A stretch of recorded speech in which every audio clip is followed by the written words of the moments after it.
गोदरेज का semi automatic washing machine है। Customer का कहना है कि खाली चलाते हैं तो बिल्कुल सही चलता है, कपड़ा डालते ही इस पर आवाज़ करने लगता है। आवाज़ सुनिए आप।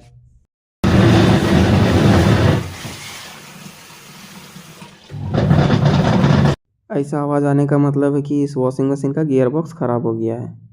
इसमें हम नया गियर बॉक्स लगाएंगे, इसका प्रॉब्लम सॉल्व हो जाएगा। पुराना गियर बॉक्स निकाल लिए हैं, ये वाला नया गियर बॉक्स हम इस पर लगाएंगे। पैक उक करके हम इसको चालू कर देंगे।